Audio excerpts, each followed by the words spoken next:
নমস্কাৰ। আমাৰ হিন্দু শাস্ত্ৰত উল্লেখ কৰা আছে যে আমি উত্তৰ বা নৰ্থ ফালে মুখ কৰি শুব নালাগে। কাৰণটোনো কি আহক আমি জানো। বিষ্ণু পুৰাণ আৰু স্কন্দ পুৰাণত লিখা আছে যে উত্তৰ হ'ল যমৰ দিশ, পুনৰ্জনম, মৃত্যু আৰু চিৰকালীয় বিশ্ৰামৰ দিশ হয় উত্তৰ, ইয়ানি নৰ্থ। গতিকে আমি যেতিয়াই নৰ্থ ফালে মুখ কৰি শুওঁ তেতিয়া জানিয়ে হওক বা নাজানিয়ে হওক আমি অৱচেতন ৰূপে নিজৰ মন, প্ৰাণ আৰু শৰীৰক মৃত্যুৰ উৰ্জাৰ লগত কানেক্ট কৰোঁ, জড়িত কৰি লওঁ।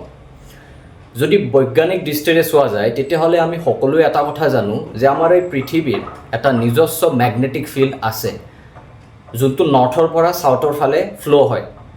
North Paul and south pole আমি কওঁ, আমি বৈজ্ঞানত পঢ়িছিলোঁ এইটো বস্তু।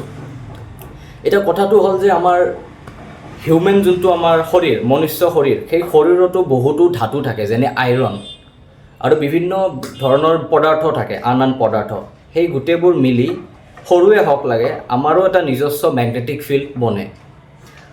গতিকে যেতিয়া আমি উত্তৰ ফালে মুখ কৰি শুওঁ তেতিয়া আমাৰ এই সৰু মেগনেটিক ফিল্ডটো পৃথিৱীৰ সেই বিশাল প্ৰকাণ্ড মেগনেটিক ফিল্ডৰ লগত এলাইন হয়, যাৰ বাবে আমি শোৱাৰ সময়ত বা আমি নিদ্ৰাৰ সময়ত বিভিন্ন ধৰণৰ প্ৰব্লেমছ ফেচ কৰিব পাৰোঁ, যেনে হেডেক হোৱা, মাইগ্ৰেইন হোৱা, তাৰে পিছত আমাৰ ভালকৈ টোপনি নাহা, এংজাইটি হোৱা, ধৰফৰ লাগি থকা, তাৰে পিছত আমাৰ ছাবকনচিয়াছ মাইণ্ডত, অৱচেতন মনত আমাৰ বিভিন্ন ধৰণৰ ভয় বা নাকাৰাত্মক ভাৱ চিন্তা লুকাই থাকে, সেইবোৰ সপোনৰ ৰূপত, স্বপ্নৰ ৰূপত ওলাই অহা আৰু বিভিন্ন ধৰণৰ তেনেকুৱা আমি ফেচ কৰিব পাৰোঁ, স্পেচিয়েলি আজিৰ যুগৰ লাইফষ্টাইলত। গতিকে প্ৰাচীন ঋষিসকলে আৰু গ্ৰহ ৰাশি বিজ্ঞানত কৈছে ক্লিয়াৰলি যে আমি শুলে নৰ্থ ফালে কেতিয়াও মুখ কৰি শুব নালাগে। তাৰে বিপৰীতত আমি দক্ষিণত নাইবা আমি ইষ্ট, ইয়ানি পূবত আমি মুখ কৰি শুব পাৰোঁ। নমস্কাৰ।